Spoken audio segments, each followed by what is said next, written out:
하고 축복합니다.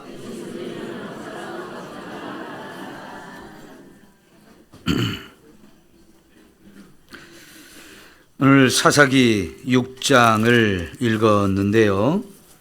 그 앞에 5장 끝에 보면 그 땅이 40년 동안 평온하였더라 그랬습니다. 평온하게 사는 거 누구나 다 원하는 거지요. 그러나 그 평온함이 어떻게 누리게 되었는지를 모르면 문제가 심각해집니다. 평온함의 가치, 평온함의 의미를 알아야 되는데 이 평온함이 때로는 우리를 자꾸 다른 길로 가게 만드는데요.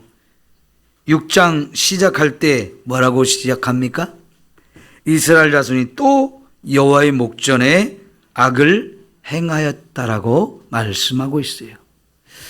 자, 여러분, 우리가 누리는 평안이 우리를 악한 길로 이끌어가는 상황이 되어진다면 이거는 불행한 거지요. 그 평안의 가치를 모르는 사람들이고 의미를 모르는 사람이고 그 평안함이 어떻게 주어졌는지를 모르기 때문에 그렇게 되어지는 겁니다. 그들이 어떻게 이 40년 동안의 평온함을 누릴 수 있었습니까? 하나님이 이 평온함을 주셨기 때문이었어요. 하나님이 세운 사사들을 통해서 그들을 오랫동안 괴롭히고 고통스럽게 했던 이 원수들을 물리쳐 주셨기 때문에 누리는 평온이었거든요. 근데 그 평온을 누리다 보니까 또 그걸 잊어버리고 또다시 죄악의 길로 가게 되어집니다. 이번에 하나님은 미디안이라는 족속을 불러와서 이스라엘을 심판하고 벌을 주는데, 여러분, 미디안이라는 사람들은 아브라함의 후처의 소생들입니다.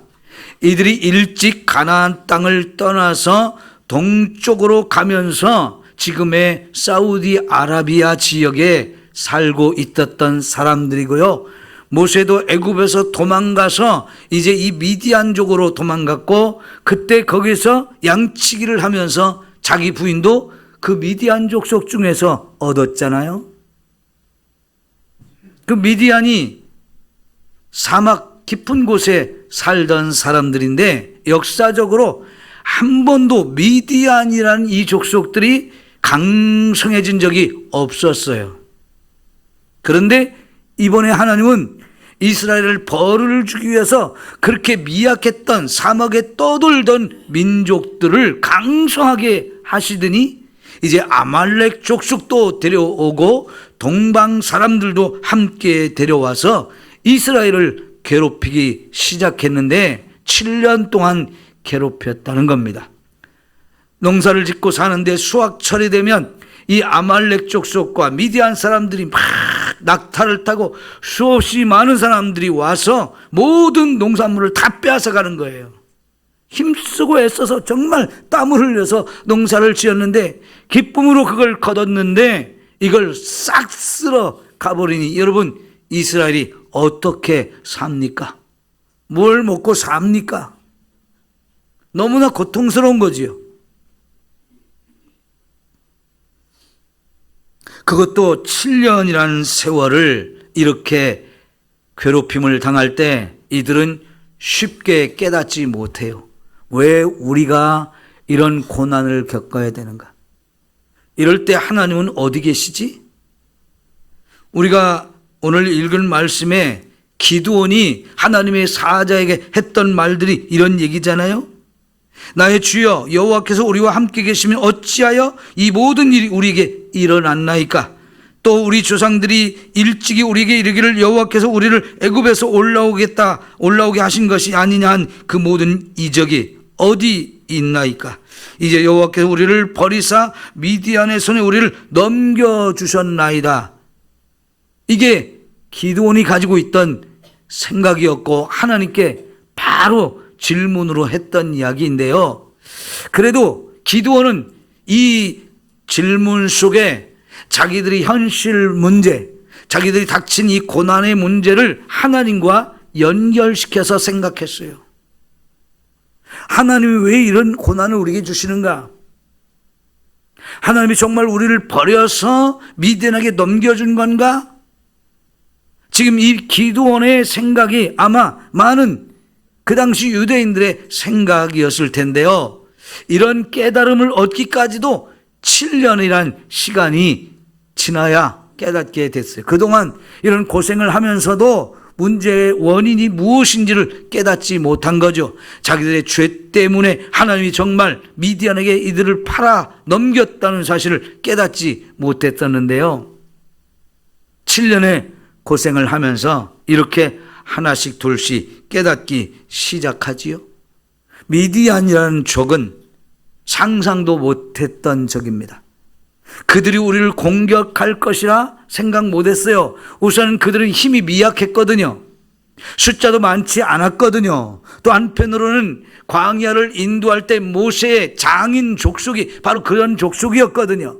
그 중에 일부가 또 우리와 함께 가나안 땅에 들어와서 같이 살고 있거든요. 지난주에 우리가 보았던 드보라가 일어나서 이스라엘 구원할 때 하솔왕 야빈의 군대 장관을 누가 죽였습니까? 이 미디안 족속 중에 헤벨이라는 사람의 부인 야엘이 죽였잖아요. 그런 미디안 족속인데 그들이 이렇게 이스라엘을 괴롭힐 거리라고 아무도 상상하지 못했는데 하나님은 그들을 통해서 이렇게 이스라엘 7년 동안이나 괴롭혔던 것을 볼 수 있습니다. 모두가 죄 때문이에요. 그들이 하나님을 쉽게 떠나고 그들이 우상 숭배에 빠지고 하나님이 가장 가증스럽게 여기던 그런 죄가 깊어지니까 이제 이스라엘이 이렇게 공격을 받게 되어지는 거지요. 아까 처음에 말씀드렸죠? 평화를 누릴 때 그 평화가 어떻게 누가 우리에게 주었는지를 알아야 되고 그 평화가 얼마나 귀한 것인지 가치를 알아야 되고 이 평화를 누리는 것이 우리가 어떻게 살아야 되는지 그 의미를 알아야 되는데 이들이 평안을 누리면서 그걸 다 잃어버리고 너무나 쉽게 하나님을 떠나고 너무 쉽게 죄에 깊이 빠지기 때문에 생각지도 못했던 사람들을 적으로 만들어서 이스라엘을 심판하시는 거죠. 여러분, 이것은 입장이 완전히 바뀌어진 거예요. 전에는 이 가나안 땅에 살던 사람들 7 족속이 너무나 죄가 깊었기 때문에 하나님이 이스라엘을 불러와서 이들을 진멸시켰어요.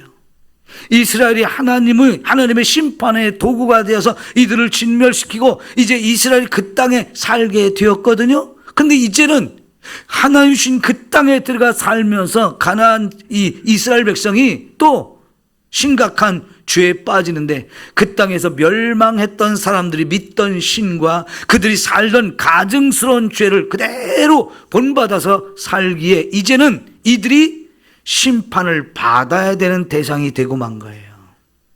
입장이 완전히 바뀐 거죠. 그래서 생각지도 못했던 사람들을 불러와서 이스라엘을 이렇게 공격하고 이스라엘 그들에게 넘겨준 상황이 되어져 버린 거죠. 이미 이런 상황을 3번이나 반복했었는데 또다시 4번째 똑같은 상황으로 돌아가고 반복하는 이 모습, 이스라엘 백성들이 너무 미련하고 어리석어 보이지 않습니까? 그런데 이것이 이스라엘 사람들만이 아니고요, 우리도 똑같아요. 우리가 신앙생활하는 모습을 좀 잘 생각해 보십시오.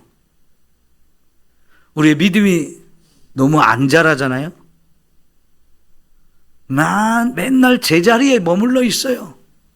좀 더 성숙해지고 성장하는 이런 믿음이 되었으면 좋겠는데 그냥 10년이 돼도 제자리에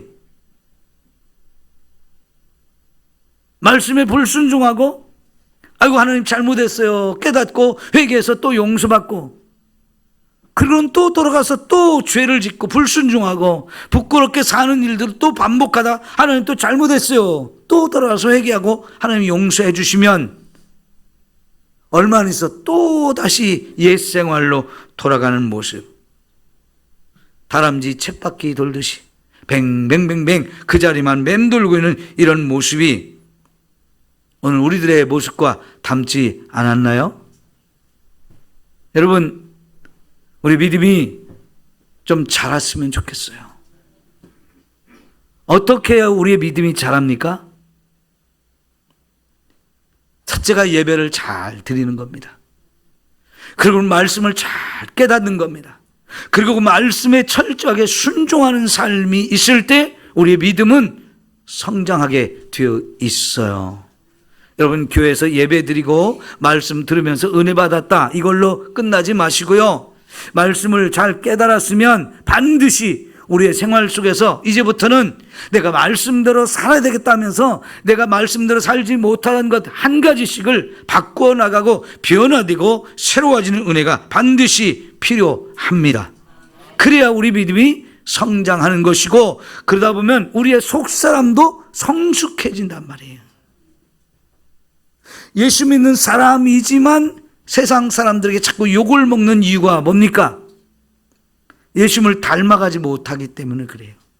옛 성품, 옛 생활 방식을 그대로 변하지 않고 그냥 반복하니까 우리의 믿음도 자라지 못하고 성숙해지지 못하다 보니까 비난을 받고 조롱을 하고 욕을 먹는 이런 상황이 되어지는데요.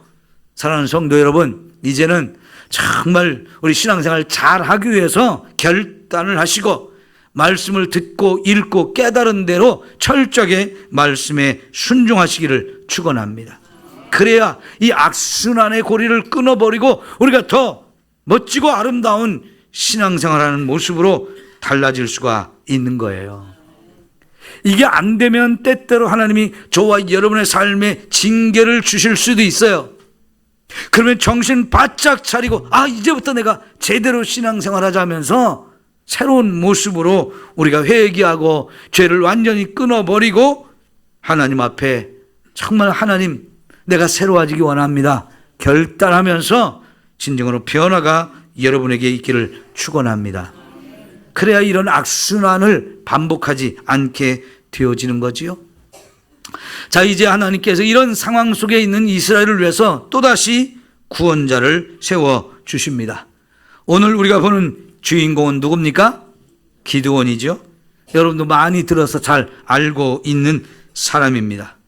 여러분, 그러면 하나님이 기드온을 왜 사사로 부르시고 선택하고 세워주실까요? 기드온이 어떤 면이 이렇게 사사로 세워주시고 위대한 일을 하게 하셨는가요? 이제 11절부터 기드온에 대한 소개가 나오고 있거든요. 거기 나오는데 처음 부분이 뭐냐면 농사를 열심히 지었고 이제 거둘 때가 되었는데 그걸 거둬들여 가지고 탈곡을 지금 어디에서 하고 있어요? 포도주 틀에서 하고 있는 겁니다. 여러분, 포도주 틀은 포도들을 걷어다가 이렇게 깊은 웅덩이처럼 만든 것이고 거기다가 포도를 다 집어넣고 발로 밟아가지고 포도즙을 짜는 곳이거든요. 여기는 포도즙을 생산하기에 적합하게 만든 시설이지 보리나 밀이나 이런 곡식들을 탈곡하기에 적당한 곳이 아니에요. 보리와 밀 같은 걸 타작하려면 넓은 마당이 필요하잖아요. 근데 그 넓은 마당이 아니고 조그만 포도주 틀로 가서 거기서 조용히 숨어서 하고 있는 겁니다. 왜요? 내가 지금 탈곡하고 있는 것을 미디안 사람들이 보면 당장에 와서 다 빼앗아갈 위험이 있기 때문인 거지요. 그래도 열심히 농사를 지은 거예요. 농사 지어봐야 다 그냥 빼앗아가는 이 사람들의 악랄한 시야 속에 살고 있는데 얼마나 힘들고 절망스러운 상황입니까? 그럼에도 불구하고 포기하지 않고 열심히 농사를 짓습니다. 그리고 더 열심히 살아보려고 그걸 걷어다가 조용히 숨어서라도 이걸 탈곡을 해서 먹고 살려고 힘쓰는 거예요. 아마 저와 여러분도 그런 상황이라면 이렇게 했을 거예요. 살려고 몸부림을 치는 거죠. 최선을 다하고 열심을 다하고 있는 모습입니다. 이게 처음 보여지는 기드온의 모습입니다. 이런 기드온에게 어느 날 하나님이 사자를 보내주셨어요. 그리고 이제 뭐라고 말씀하십니까? 12절 볼까요? 시작. 여호와의 사자가 기드온에게 나타나 이르되 큰 용사여 여호와께서 너와 함께 계시도다. 큰 용사라고 부르면서 하나님이 너와 함께 하신다라고 말씀합니다. 하나님이라는 말이 나오자마자, 여호와라는 말이 나오자마자 기드온이 바로 질문을 하죠. 그 여호와께서 우리와 함께 계시며 어찌하여 이 모든 일이 우리에게 일어났나이까? 무슨 의미로 질문하는 겁니까? 내 생각에는 여호와께서 우리와 함께 하시지 않는 것 같다는 의미죠. 또 우리가 우리 조상들에게 듣기는 우리 조상들 때 우리를 애굽에서 구원해가지고 여기까지 인도해서 이 땅을 주신 분이 하나님이라고, 그분이 엄청난 능력과 기사를 가지고 우리를 이렇게 엄청난 일을 하셨다. 그런데 지금은 왜 아무것도 안 하시죠? 하나님 살아계신 거 맞아요? 하나님이 정말 우리를 사랑하는 거 맞아요? 또 묻습니다. 여호와께서 우리를 버리사 미디안의 손에 우리를 넘겨주셨나이다. 이건 맞습니다. 하나님이 이스라엘을 넘겨주셨어요. 미디안의 손에 넘겨주셨어요. 그래도 이 기드온이 지금 자기들이 처한 이 삶의 문제를 하나님과 연결시켜서 생각하는 거, 그걸 보면 믿음이 아주 없는 사람은 아니지요. 여러분, 우리가 신앙생활하면서 내 삶의 문제들을 하나님과 연결시켜서 생각할 수 있는 이 힘이 있어야 돼요. 이게 신앙의 힘이에요. 하나님과 아무런 상관없이 내 삶이 살아가고 있으면 믿음은 항상 제자리, 아니면 더 뒤로 떨어지는 거, 이거밖에 안 되거든요. 우리의 삶의 모든 문제를 하나님이 정말 이렇게 하셨을까? 왜 그렇게 하셨을까? 왜 이런 상황이 되었을까를 자꾸 연관시켜서 생각할 때 하나님께서 정말 놀라운 답을 우리에게 주실 줄 믿습니다. 이런 미디안과 이런 이스라엘과 기드온에게 하나님이 지금 답을 주시려고 기드온을 찾아오신 거지요. 하나님께서 기드온을 선택하신 거예요. 그리고 그를 부르신 겁니다. 그리고 그에게 위대한 사명을 맡겨주시는 것을 볼 수 있습니다. 그럼 여기까지 봤을 때 여러분, 기드온이 대단한 사람입니까? 아니죠? 뭐 특별한 거 하나도 없죠? 우리와 아주 똑같아요. 아주 평범한 사람이에요. 그거 무슨 특별한 능력이 있는 것도 아니고 특별한 힘이 있는 것도 아닙니다. 이런 사람을 찾아와가지고 지금 이스라엘을 미디안으로부터 구원해 주시겠다고, 네가 그 일을 했으면 좋겠다고, 넌 충분히 그 일을 할 수 있겠다고 하면서 기드온을 세워주는 것을 볼 수 있습니다. 자, 오늘 우리가 주목할 부분이 이거예요. 여러분, 저와 여러분도 얼마든지 하나님의 손에 붙들려 쓰임받을 수 있음을 믿으십시오. 뭐 이런 사람이 많아도 좋지만 기드온 한 사람이라도 충분합니다. 얼마든지 나 한 사람을 통해서도 하나님은 크고 놀라운 일을 행하실 수 있어요. 그 사람이 잘나서가 아니고, 그 사람이 대단해서가 아니고, 무슨 특별한 능력이 있어서가 아닙니다. 다만 그 일을 어떻게 할 수 있느냐? 하나님이 나와 함께 하시면 되는 겁니다. 하나님이 나에게 힘도 주시고 능력도 주시고 지혜도 주시고 필요한 사람도 붙여주시며 필요한 일을 하나님이 행하시면서 나를 통해서 하나님의 뜻과 계획하신 것이 이루어지게 하신다는 걸 믿으십시오. 그리고 담대하게 주님, 내가 여기 있습니다. 나를 써주십시오. 우리가 헌신하면 하나님은 저와 여러분을 통해서 얼마든지 그 계획과 뜻하신 것을 이루시게 되실 줄 믿습니다. 처음에는 기드온이 나 같은 사람이 어떻게 합니까? 나는 작은 사람인데요. 겸손했습니다.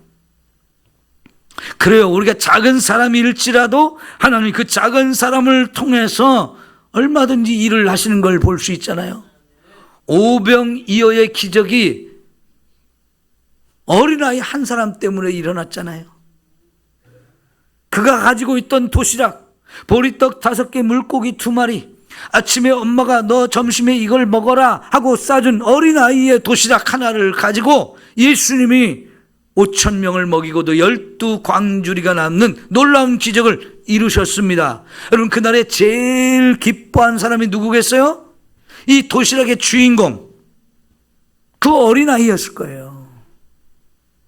물론 그 어린아이가 가져온 도시락이 없어도 얼마든지 다른 방법으로도 예수님이 이 사람들 다 먹여줄 수 있었겠지만, 참 놀랍게 이 어린아이가 가져온 도시락 하나가 그걸 통해서 놀라운 일을 하는데, 예수님이 그걸 가지고 하나님께 축사한 다음에 나눠주시는데 이게 없어지지 않고 또 나오고 또 나오고 또 나오고 하면서 그 많은 사람들 다 먹여주셨잖아요.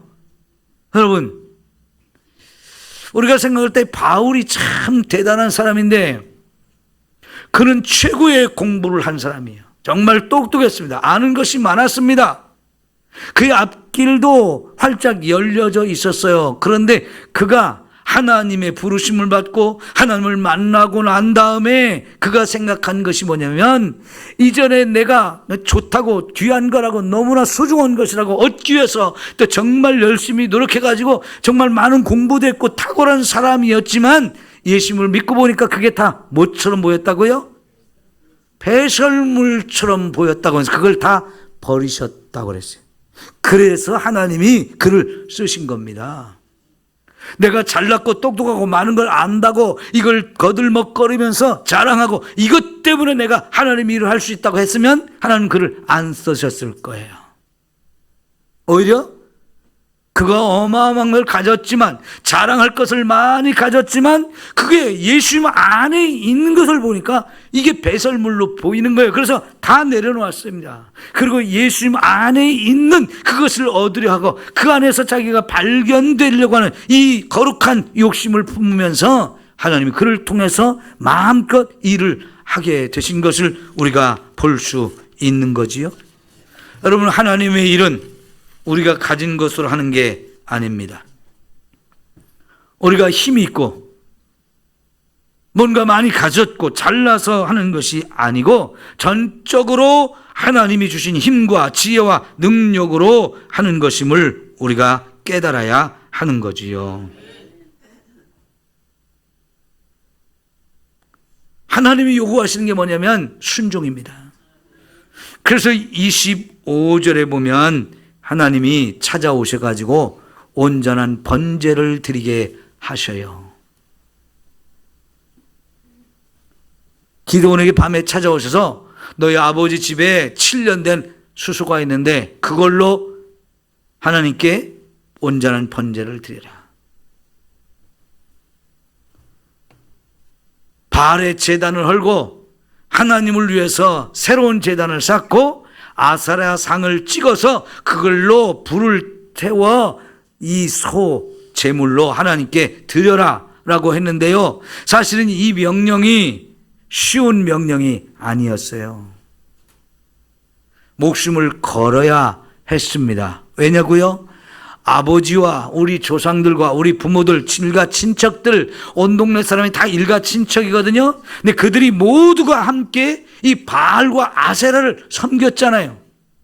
근데 그 바알의 제단을 헐어버리고 아세라상을 찍어서 그걸 불로 태워서 하나님께 번제를 드리라면 동네 사람들, 우리 아버지가 가만히 있겠어요? 실제로 아침에 일어나 보니까 그런 상황이 벌어졌을 때 동네 사람들이 뭐라고 그랬습니까? 어떤 놈이 그랬어? 찾아보니까 기드온이 했어요. 죽여야지. 기드온의 집으로 다 몰려와서 내놔! 죽여버리겠다.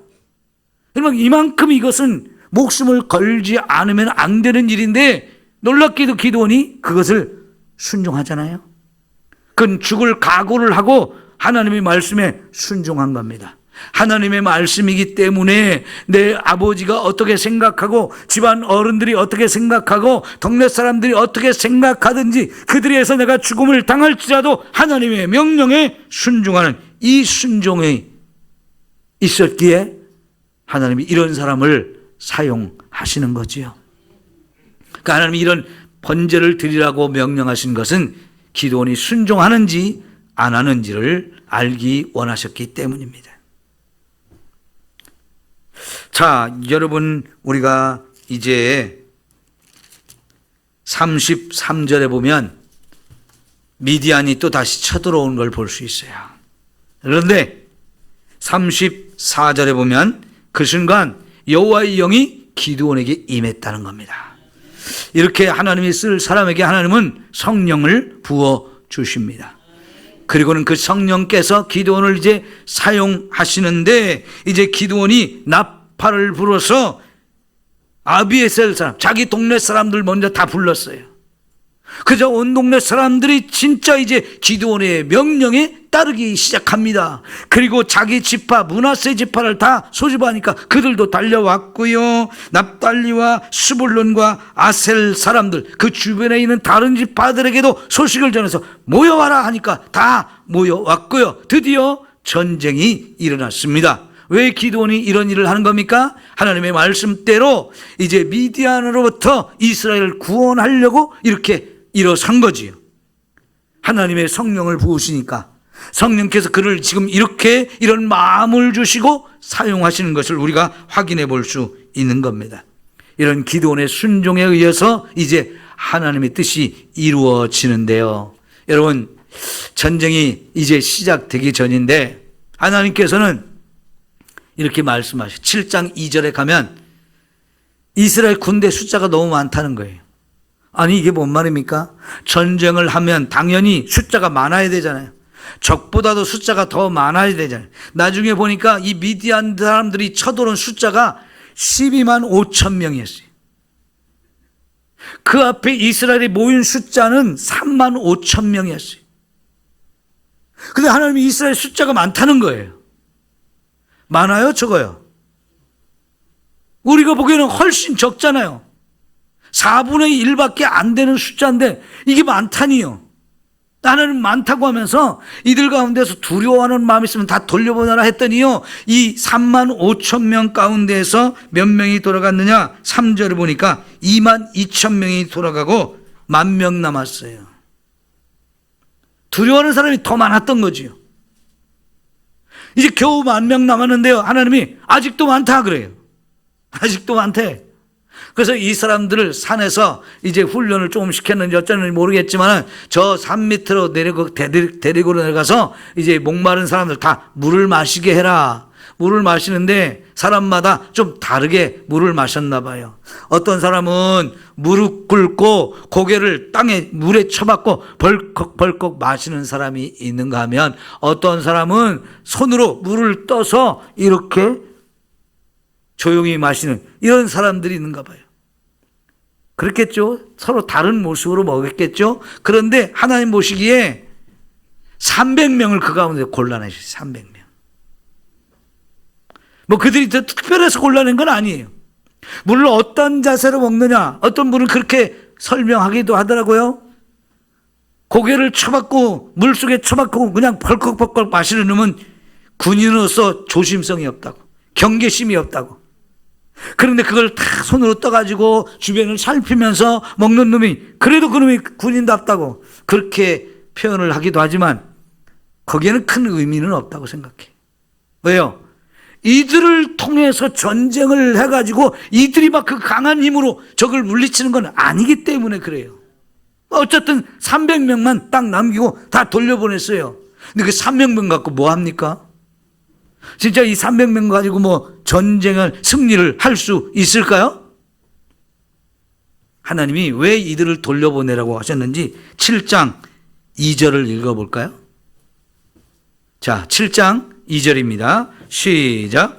여호와께서 기드온에게 이르시되 너를 따르는 백성이 너무 많은즉 내가 그들의 손에 미디안 사람을 넘겨주지 아니하리니 이는 이스라엘이 나를 거슬러 스스로 자랑하기를 내 손이 나를 구원하였다 할까 함이니라. 예. 이 32,000명 데리고 가서 전쟁하면 내가 너희들을 승리하게 해줘도 너희들이 이겼다고 스스로 교만해지고 자랑하고 하나님을 거스를 것이기 때문에 나 그런 소리 듣기 싫어. 그러면 이 전쟁은 전적으로 누가 하겠다는 거예요? 너희들 숫자가 아니고 내가 하겠다는 것이고 내가 승리를 이룰 건데 내가 승리를 줬는데 너희들이 했다고 말하면 안 되잖아. 그러니까 다 돌려보내. 300명만 남겼어요. 그래서 사람들이 보통 기드온의 300용사 그러는데 정말 이 300명이 용사입니까? 제가 봤을 때는 하나도 용사 아니에요. 실제로 이들을 데리고 전쟁터에 갔지만요, 막 전쟁이 일어났을 때 실제로 싸움은 누구끼리 했느냐? 미디안족 자기들끼리 싸웠다는 거예요. 자기 형제, 자기 친구들끼리 싸웠다는 거예요. 이스라엘은 구경만 했어요. 횃불을 높이 들고 너희들 잘 싸우는구나. 너희들 잘 싸우는 거 구경만 했어요. 그리고 실제로 그 사람들이 서로 싸우다 수많은 사람이 죽은 거예요. 아니 여러분 생각해 보세요. 전쟁터에 왔던 사람들이 한 편인데 한 편이 서로 자기들끼리 싸우면 서로 준비하지 않고 있다가 먼저 칼로 찌른 사람이 이기잖아요. 막 완전 자중질환이 일어나가지고 자기들끼리 막 죽이고 싸우고 해가지고요, 그냥 수많은 사람이 죽었어요. 그러다 보니까는 이스라엘과 싸울 생각도 못하고 그냥 스스로 막 도망가는데요. 이제 기드온이 주변에 있는 사람들한테 계속 소문을 전하니까 이 사람들이 도망가는 지역에 있던 사람들이 막 몰려와서 죽이고 또 죽이고 또 죽이고 하면서 그들의 왕들도 죽여버리고 그들의 장군들도 죽이고 수많은 사람을 계속 죽여버리셨어요. 결국 여러분, 이 승리는 하나님이 싸우셨고 하나님이 이루셨어요. 그럼 이 300명은 뭐 했습니까? 하나님이 하신 일을 보고 증언하라고 하신 거예요. 증언하라고. 증언은 300명이면 충분해요. 발 없는 말이 천리 간다고요. 요 300명이 떠들어대도 금방 온 나라로 하나님이 하셨다고. 하나님 우리가 똑똑히 봤다고. 증인이 300명이 있으니까요, 뭐 사람들이 할 얘기가 뭐 있어요. 다만 이들을 이끌고 가는 지도자 한 사람만 필요했어요. 하나님께 순종하는 사람 기드온. 이 한 사람을 통해서 하나님이 이와 같이 아름다운 일을 하신 것을 우리는 확인해 볼 수 있는 거지요.